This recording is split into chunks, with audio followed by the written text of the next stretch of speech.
Shalom Kingdom Citizen, welcome to Rock Ministry. Sebentar lagi kita akan bersama-sama mendengarkan firman Tuhan.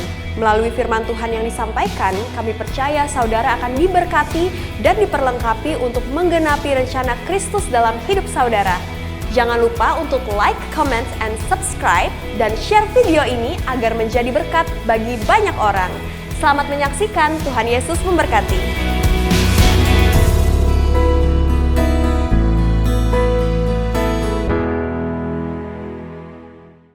Shalom saudara yang kekasih, saya menyampaikan satu pesan firman Tuhan yang biasanya disebut judulnya The Road to Emmaus. Yaitu perjalanan ke Emmaus dari dua orang murid Tuhan Yesus. Di mana Tuhan Yesus menampakkan dirinya sendiri kepada mereka. Tetapi mungkin lebih cocok saya bilang The Road Back Home. Sebab ketika mereka menjauhkan diri dari epicenter kebangkitan itu, dan mereka menjauh ke satu desa bernama Emmaus, maka saudaraku, Yesus spesial datang pada mereka. Begitu rendah hatinya Tuhan kita ya. Dan membuat mereka kembali sambil berlari dengan penuh semangat. Kembali kepada Yerusalem, kepada para rasul-rasul. Dan memberitakan bahwa sesungguhnya mereka sudah bertemu dengan Kristus dan mereka sudah bangkit. Dalam cerita itu dikatakan in that same day. Pada hari yang khusus itu. Hari apa itu? Hari kebangkitan Yesus dari antara orang mati. Seperti saya sampaikan pada perayaan kita minggu yang lalu. Beberapa saat yang lampau juga bahwa pusat daripada pemberitaan murid-murid Tuhan Yesus cuma satu saja. Yaitu the risen Lord. Kristus ataupun Tuhan yang bangkit dari antara orang mati. Kalau tidak ada kebangkitan, tidak ada gereja. Tidak ada juga saudaraku hidup yang diubahkan. Dan satu-satunya yaitu perayaan 52 kali dalam satu tahun untuk seorang pemimpin yang bangkit cuma satu. Yaitu Yesus Kristus dari Nazaret. Nah saudara, mereka berjalan dengan muka yang muram, dengan langkah yang gontai. Tetapi ini baiknya, mereka tidak membicarakan yang lain. Mereka membicarakan hal-hal yang mereka lihat selama beberapa hari itu. Mereka cerita bagaimana Yesus masuk ke Yerusalem pada tanggal 10 bulan Nisan. Sesuai yang dikatakan oleh Nabi Daniel pada waktu yang sangat tepat. Kemudian 4 hari kemudian bagaimana dia disalibkan dengan cara yang sangat keji. Tetapi sayang mereka mengira Yesus tetap ada dalam kuburan. Dan mereka berkata, bagaimana sih wanita-wanita itu menceritakan dia itu bangkit. Sungguh itu omong kosong dan kami tidak bisa mengerti. Bahkan firman Allah juga mencatat ketika Petrus sendiri, sebelum dia bertemu langsung dengan Yesus. Ketika dia melihat yang kubur yang kosong itu, dia juga menggelengkan kepalanya dan tidak mengerti. Kenapa banyak orang sedang mengalami kegalauan? Di mana galau. Dan jadi lagu rap yang tidak enak, corona. Why? Karena saudaraku, karena mereka gagal memahami dari sudut pandang Tuhan. Hari ini, saudara saya kalau hidup berkemenangan, lihat segala sesuatu dengan sudut pandang Tuhan. Saya percaya lewat dirumahkan ini, maka banyak orang akan mengerti ternyata apa yang mereka miliki cuma satu. Family, keluarga. Huruf pertama daripada Alkitab itu huruf bet. Dan bet itu berbicara bait yang artinya rumah, family. Family lebih penting dari career. Family lebih penting dari hobi. Family lebih penting daripada politik. Family come first. Saudara yang kasih Tuhan, juga banyak orang yang tadinya berkata aku tidak perlu Tuhan. Mereka perlu Tuhan. Yesus berkata, orang sehat tidak perlu tabib, tidak perlu dokter. Orang sakit perlu dokter. Saya percaya di mana-mana dari mulut orang yang tidak percaya, setiap mulut akan mengaku, setiap lutut akan bertelut bahwa Yesus Kristus adalah Tuhan. Nah sementara mereka berjalan, mereka membicarakan tentang Kristus. Dan apa yang mereka katakan itu semuanya adalah ketidakpercayaan, ketidakmengertian. Saudara, mereka itu gagal paham. Berapa banyak orang yang stres hari-hari ini karena gagal paham. Bahwa Tuhan ada di atas takhta. Bahwa Tuhan berkuasa. Bahwa Tuhan tidak berkurang kekuatannya. Mereka mengharapkan pertolongan dari luar negeri. Mereka mengharapkan pertolongan dari manapun. Pertolongan cuma datang dari Tuhan yang menciptakan langit dan bumi. Dan firman Allah berkata, sementara mereka sedang berbincang-bincang, Yesus sendiri menghampiri mereka. Jesus himself. Saudara, Luar biasa, saya baru sadar bahwa Yesus itu bukan wajah yang menyeramkan, ternyata penuh humor, saudara. Karena dia pura-pura tidak mengaku siapa dirinya. Ada sesuatu yang menutupi mata mereka sehingga mereka tidak tahu bahwa itu Tuhan. Kita ingat bagaimana Maria Magdalena di dalam kesedihan itu seperti kabut yang menutupi matanya sehingga dia tidak mengenali Tuhan Yesus. Bahkan dia kira dia itu tukang kebun yang mencuri tubuh Yesus. Tuhan, kalau Tuhan mengambil tubuhnya, tunjukkan pada saya, aku akan mengambilnya. Begitu dia mengasihi Tuhannya. Tapi Tuhan di depan matanya dan tidak mengerti. Saya percaya ada kabut-kabut ketidakpercayaan, kabut-kabut kebimbangan yang membuat kita tidak mengenali siapa Tuhan kita. Di dalam satu kisah yang sungguh terjadi, tercatat dalam sejarah. Kalau saudara pergi ke Trafalgar Square di London, di situ ada sebuah patung dari Horatio Nelson, admiral yang terkenal. Tangan cuma satu dan mata kanannya juga buta. Kena pecahan daripada peluru, saudaraku. Seperti Moshe Dayan begitu. Siapa Horatio Nelson? Dia yang mengalahkan, yaitu kesatuan daripada Perancis dan Spanyol di Trafalgar. Dan pada saat itu kan belum ada Morse, belum ada apalagi internet. Mereka memakai apa? Meniru cara Indian, pakai asap. Ya, bahasa Morse tapi pakai asap. Ya, pakai asap, bahasa Morse pakai asap. Dan mereka memberitakan, pada saat itu berita yang diterima di Inggris adalah Nelson defeated. Nelson defeated artinya Nelson kalah. Waduh, kacau semuanya, saudaraku.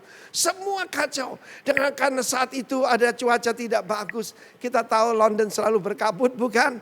Dan mereka mengira bahwa mereka mengalami kekalahan besar. Karena itu pertempuran yang sangat menentukan. Dua kerajaan besar bersatu, Perancis dan Spanyol. Tetapi ketika hari cerah, ketika tidak ada kabut, maka berita penuh disampaikan. Nelson defeated Napoleon at Trafalgar. Nelson mengalahkan, ya, saya suka bahasa Malaysia, menewaskan, yaitu Napoleon di Trafalgar. Hari ini berapa banyak dunia tidak tahu. Dikira Yesus cuma mati karena beritanya salib, tapi harus diberitakan kebangkitan. Kita juga memberitakan tentang penderitaan Kristus. Tapi yang lebih penting beritakan kebangkitannya. Yesus berkata pada mereka, apa yang kamu bicarakan? Saya mau beritahu, Tuhan memperhatikan setiap pembicaraan kita. Kalau kita ngerasani mertua kita atau membicarakan hamba Tuhan lain, I tell you, Yesus memperhatikannya. Apa yang kamu bicarakan? Dan mereka melihat dia dengan muram dan berkata, apa lu ini satu-satunya orang asing ya? Sebab itu kan perayaan Pesa. Nah, perayaan Pesa itu perayaan besar, paling besar, saudaraku. Mungkin ada 1 juta orang berkumpul saat itu. Dan setiap orang pria Yahudi harus datang ke Yerusalem 3 kali dalam setahun. Tetapi Pesach ada perayaan terbesar. Dan pada saat itu mereka bilang, apa kamu satu-satunya orang asing? Yesus dikira orang asing, saudara. Ya, bukan cuma tidak dikenali, dikira orang asing, nggak ngerti apa-apa. Yang tidak tahu apa yang sedang terjadi hari-hari ini. Tentang apa sih, kata Yesus. Luar biasa Tuhan Yesus ini ya. Kok sabar? Saudara yang kasih dalam Tuhan, kita tahu tanpa iman, perhatikan. Ibrani 11 ayat 6. Tanpa iman tidak mungkin orang berkenan kepada Tuhan. Tanpa iman. Dan mereka sedang membicarakan tentang kematian.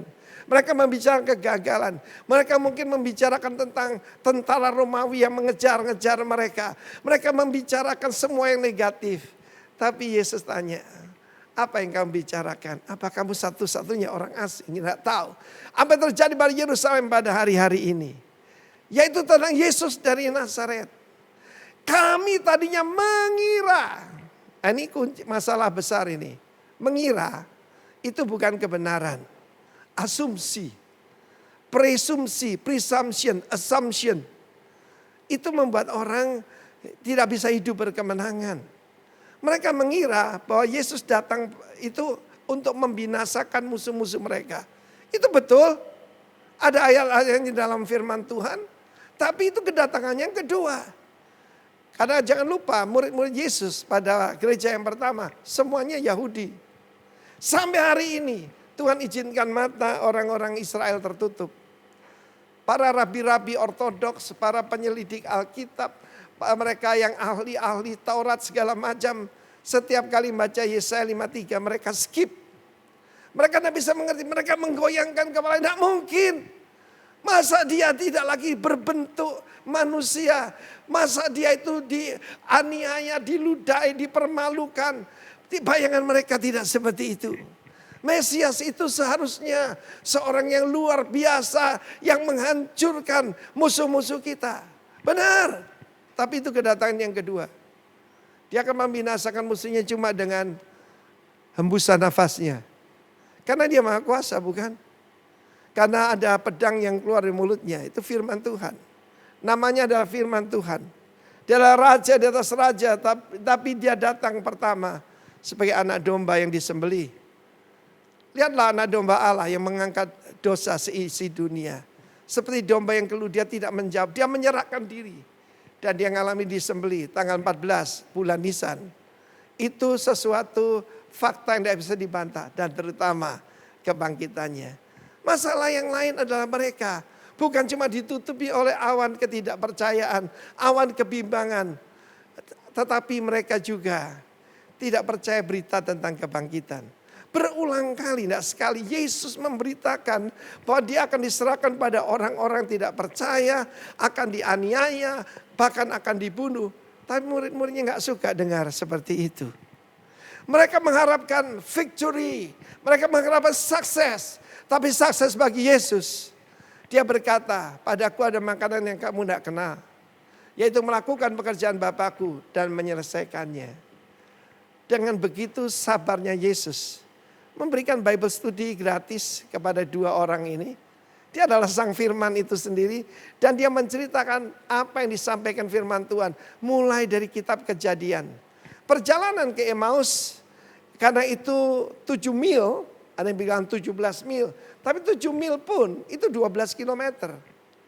Dan kalau mereka berjalan dengan santai, dengan gontai. Mungkin 2,5-3 jam. Dan dengan sabarnya Tuhan Yesus mengajarkan. Hari ini juga melalui Roh Kudus. Dia memberikan kepada kita all truth. Saudara yang kekasih, Yesus mengajarkan bahwa Mesias itu adalah the seed of the woman. Benih wanita yang akan menemukan kepala ular. Dia itu seperti ular yang ditinggikan di atas padang belantara. Bukankah itu yang disampaikan oleh dia? Dia mengajarkan itu pada Nikodemus, pada murid-muridnya. Seperti Musa meninggikan ular. Ular saudara. Di atas padang belantara. Dan barang siapa melihatnya, dia akan sembuh. Sekalipun tinggal satu tarikan nafas pun. Hari ini kalau mau sembuh, ya mungkin sekarang ini kita ngadep ada yang terkena virus corona. Pandang dia yang sudah menyelamatkan kita. Dia memberitakan bahwa dialah anak domba Paskah itu. Dia memberitakan dia adalah imam besar itu. Dia teriakan semua. Dia ceritakan semua nubuatan tentang dia. Bahkan dilahirkan di Bethlehem. Satu-satunya bayi yang dilahirkan untuk mati adalah Yesus Kristus. Bahwa dia harus yaitu melayani di daerah Galilea. Hei Zebulon dan Naftali. Engkau adalah wilayah bangsa-bangsa lain. Padamu terang besar telah bersinar. Tetapi selalu dengan sabar dia mengajarkan. Saya mengucap syukur. Biasanya itu pemimpin hebat itu datangnya pada orang-orang sukses. Pada anak buah yang luar biasa. Kapan itu saya mendengar berita dari seorang teman saya. Dia tidak akan datang ke salah satu cabangnya. Kecuali jumlahnya 1.000 orang. Yang kecil-kecil dia tidak mau datang. Tapi saya belajar dari seorang ibu janda sederhana. Dia mengajarkan kepada saya. Bahwa dia selalu berada bersama anak-anak yang menderita. Anaknya yang lagi susah. Anaknya yang lagi gagal. Anaknya yang lagi ngalami kebangkrutan. Saya lebih percaya apa yang diajarkan ibu itu.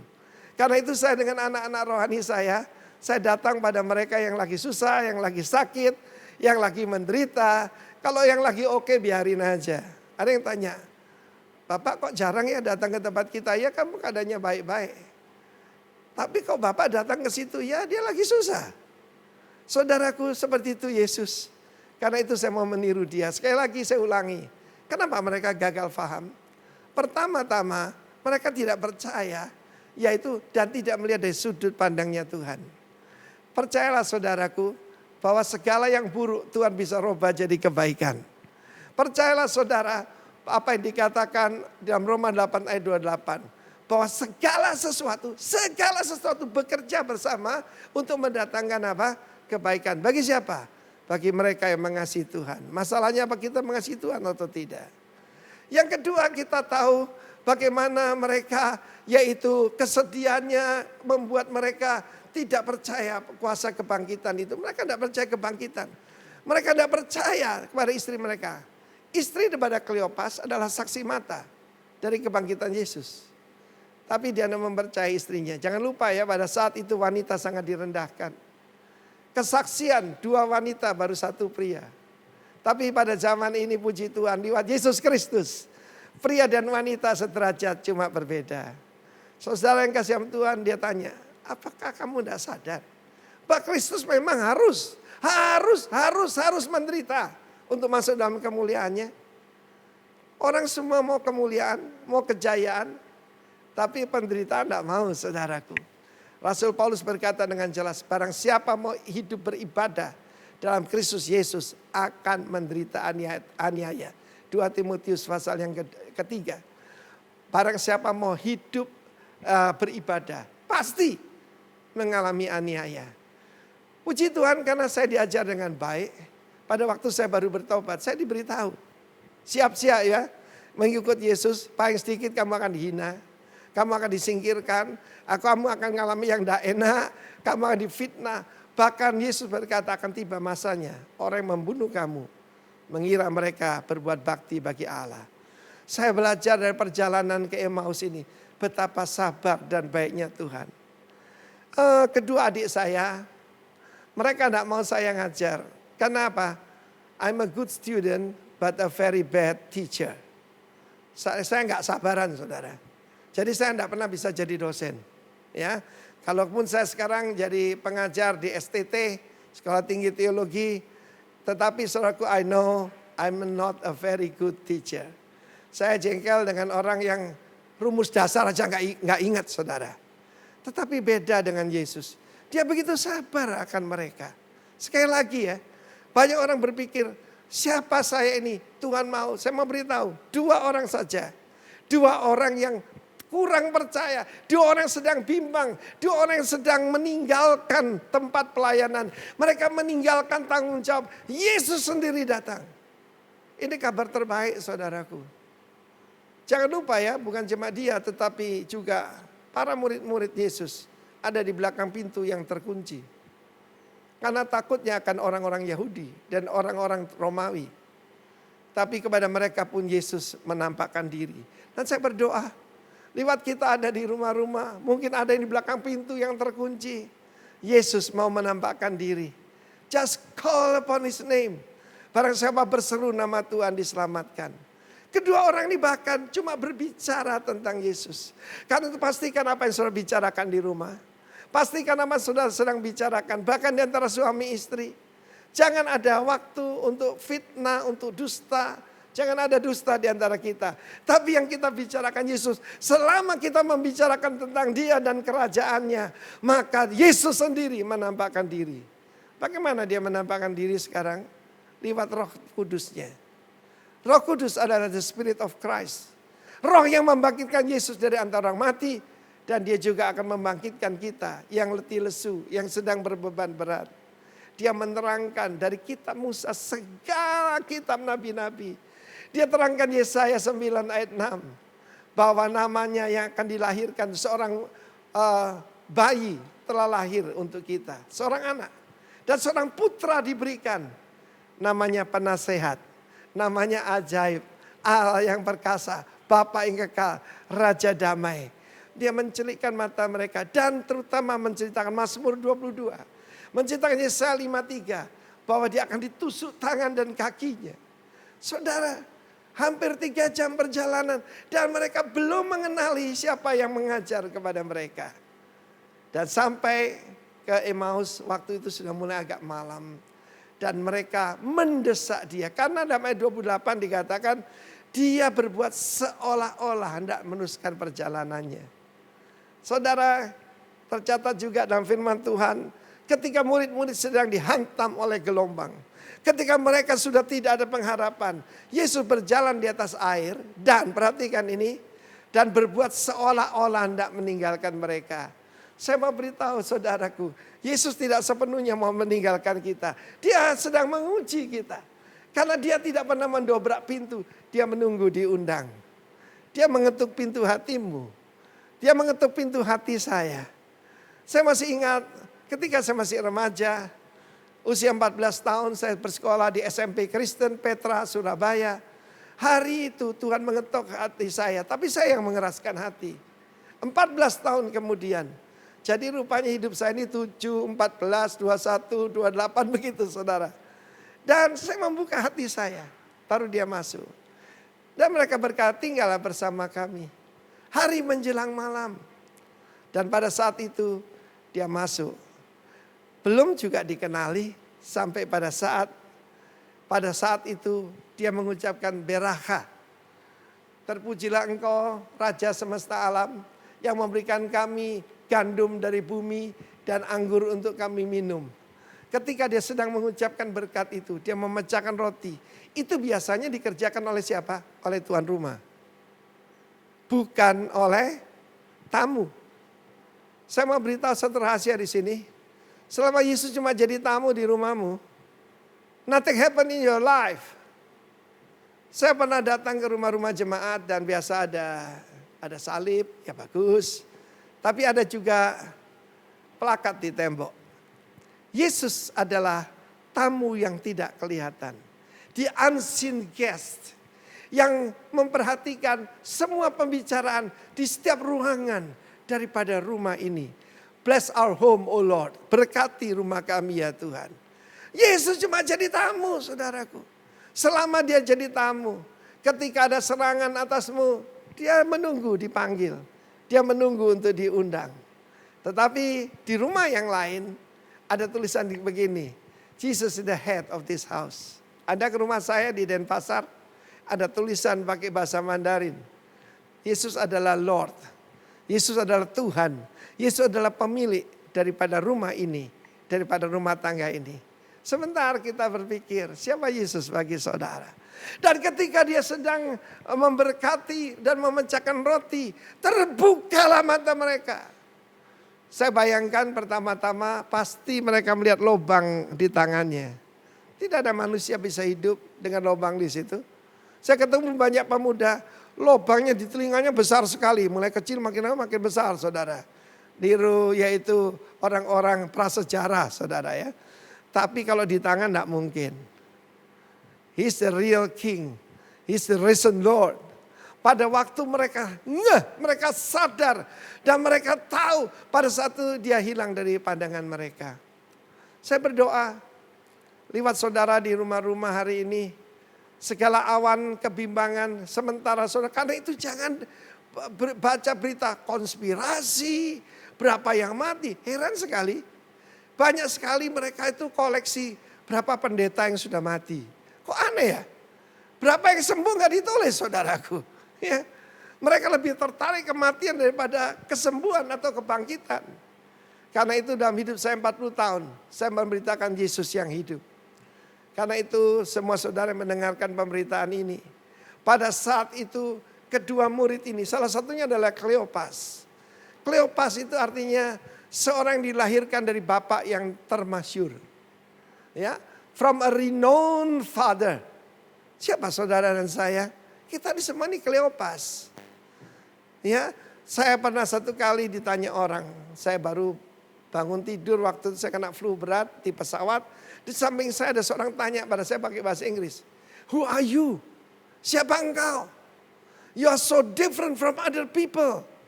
I can feel the power come out from you. Siapa Anda ini? Anda berbeda dengan orang lain. Saya bisa merasakan ada kekuatan yang keluar daripada Anda. Bukan aura, power. Dan saat itu saudaraku, kalau saya baru bangun tidur. Dan kalau saudara jawab pasti ada yang dalam hati saudara. Bukan saudara pikir dulu. Saya katakan dengan jelas. I'm the son of the most high God. Saya putra daripada Allah yang maha tinggi. Dan orang itu menyerahkan dirinya pada Tuhan. Anak Indonesia tapi tinggal di Amerika. Dan dia menyerahkan dirinya. Dan saya baru tahu belakangan lewat saudaranya, dia itu LGBT dan bertobat saudara. Karena itu ketahuilah siapa dirimu. We are the son of more than bukan bapak yang biasa.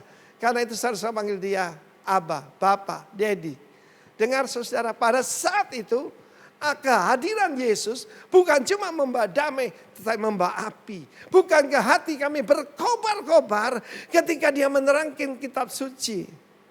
Tuhan itu selalu membukakan pikiran, ya, membukakan pengertian. Cuma kalau membuka hati, dia serahkan kuncinya pada Anda dan saya. Satu lukisan terkenal tentang Yesus mengetuk pintu. The doorknob tidak ada di luar, tapi cuma ada di dalam. Cuma bisa dibuka dari dalam. Buka hatimu buat Yesus. Dan mereka berkata, hari itu juga mereka kembali dengan bersuka cita. Sekali ini pasti tidak dengan gontai, tidak dengan lemah, tidak dengan lunglai, tapi berlari. Maria Magdalena yang menangis terseduh-seduh. Karena begitu kasihnya akan Yesus. Ketika dia tahu Yesus hidup, maka dia berlari memberitakan kepada murid-murid dan memberitakan kepada semua orang bahwa dia sungguh-sungguh sudah bangkit. Apa message saudara dan saya? Yesus yang mati di atas kayu salib, that's good, tapi itu sebagian daripada berita. Ketika saya pergi ke Manado 1986, di sana orang suka pakai hardtop saudara. Dan ada sebuah hardtop dengan tulisan besar sekali. Jesus died for our sin. Yesus mati bagi dosa-dosamu. Saya bilang sama saudara kita itu half gospel, Injil separuh. Karena yang harus diberitakan, dia bangkit untuk berikan kita hidup berkemenangan. Itu nggak diberitakan, cuma berita Yesus mati. Salah satu gedung gereja paling megah di dunia, di depannya ada Yesus mati di bangku ibunya. So tahu itu buatan Michelangelo dari marmer putih dan ada tulisan di sana judulnya Pieta. Pieta itu piti, kasihan deh lu. Sesungguhnya Yesus sudah bangkit. Karena jangan gagal faham seperti kedua murid ini. Ataupun seperti murid-murid yang lain. Dan ini kabar baiknya, ketika mereka datang, maka murid-murid berkata, dia sudah menampakkan diri kepada Simon. Saudara harus tahu bahwa Petrus menyangkal Yesus 3 kali. Kalau Petrus tinggal di Korea Utara saudara, dia sudah lama jadi abu saudaraku. Kalau dia menyangkal pemimpinnya. Tetapi Yesus begitu baik. Bukan cuma kedua murid yang dalam keadaan galau itu. Dia juga menampakkan diri kepada Simon, kepada Petrus. Petrus nama baru, Kefa, artinya batu. Batu yang kuat.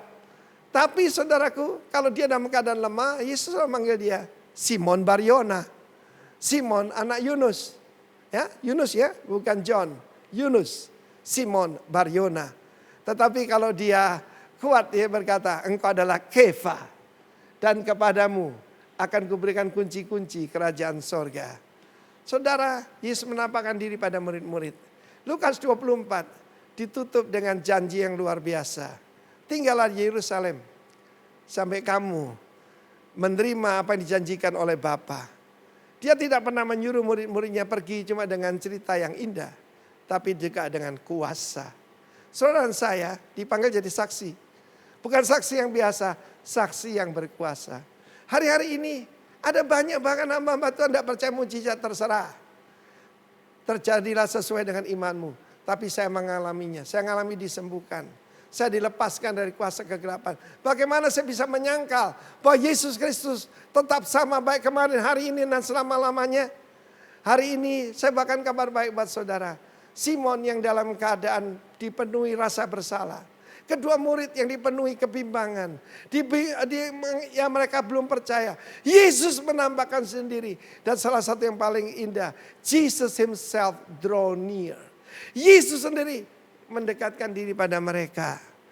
Kita tidak bisa mendekat pada Tuhan kalau dia tidak tarik kita. Salah satu lagu yang sangat indah, Draw Me Close to You. Draw me close to you. Sebab seperti Yusuf berkata pada saudaranya, Yusuf ada di atas takhta. Dia penguasa. Seperti gambaran Firaun dengan Yusuf, Allah Bapa dengan Kristus ada di atas takhta. Dan dia berkata, marilah mendekat. Come near to me. Hari ini Tuhan Yesus berkata kepada kita semua, come near to me. Jadi jangan dengarkan berita-berita bodoh. Dan salah satu yang mereka gagal paham juga tadi saya sudah sampaikan. Mereka mengira. Ini masalah ini.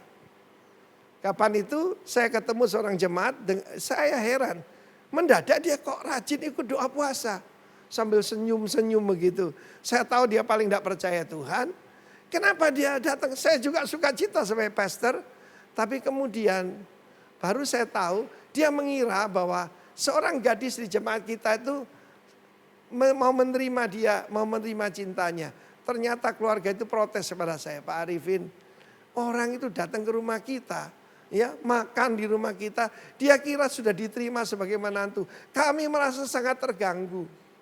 Tetapi karena dia kenalan Pak Arifin, kami jadi sungkan. Saya panggil pemuda itu. Kamu ini GR, gede rumangsa, ya gede rumangsan. Gadis itu baik sama kamu, bukan mau kamu nikahi. Ya dia cuma sopan saja. Sejak itu saya tidak pernah lihat lagi di kebaktian saudaraku. Berapa banyak orang mengira. Mereka mengira Yesus harus berbuat ini, Yesus harus berbuat itu. Itu perkiraan kita. Untuk mengetahui kehendak Tuhan sangat sederhana. Ada tertulis semua dalam firman-Nya. Dan dia mau semua orang diselamatkan. Tapi dia mau memakai saudara saya sebagai saksinya. Dalam terjemahan The Passion Translation, Yesus terangkat. Waktu dia menunjukkan kasih yang luar biasa pada murid-muridnya. Yesus yang sama masih mengulurkan tangan pada saudara. Tangan yang berlubang itu terarah pada saudara. Dengan kasih, dengan berkat. Dia memberikan kepada kita perlindungan. Dia memberikan kepada kita yaitu pemeliharaan. Dan dia memberikan kepada kita segala sesuatu sudah disediakan. Saudara tahu dalam Efesus pasal pertama dikatakan segala berkat sudah disediakan dalam alam surgawi. Segala kebutuhan kita menurut kekayaan dan kemuliaan yang Kristus Yesus. Firman Allah mengatakan mereka keluar dari rumah itu tidak takut dan bersaksi. Mereka setiap hari berkumpul dan memuliakan Tuhan. Dan Tuhan ikut menyertai dengan tanda-tanda mujizat yang menyertainya.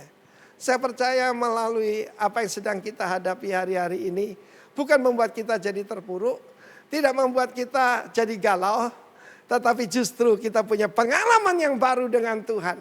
Saya mengalami zaman-zaman yang baru daripada Tuhan. Karena kita selalu perlu urapan yang baru. Urapan tahun lalu enggak cukup. Urapan minggu lalu juga enggak cukup. Kita perlu new anointing, fresh anointing daripada Tuhan. Dan seperti kedua murid itu, hati mereka berkobar-kobar. Saudara bisa lihat dalam Yohanes pasal 20 dan 21.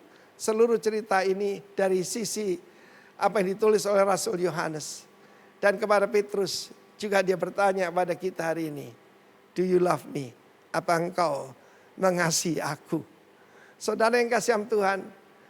Sungguh bersyukur kita punya Tuhan yang luar biasa. Ternyata dia punya sense of humor ya. Saya ingat satu kali ketika saya baru datang ke Bali. Ada seseorang yang mengatakan dia sangat kenal dengan Timotius Arifin. Saya ada di situ.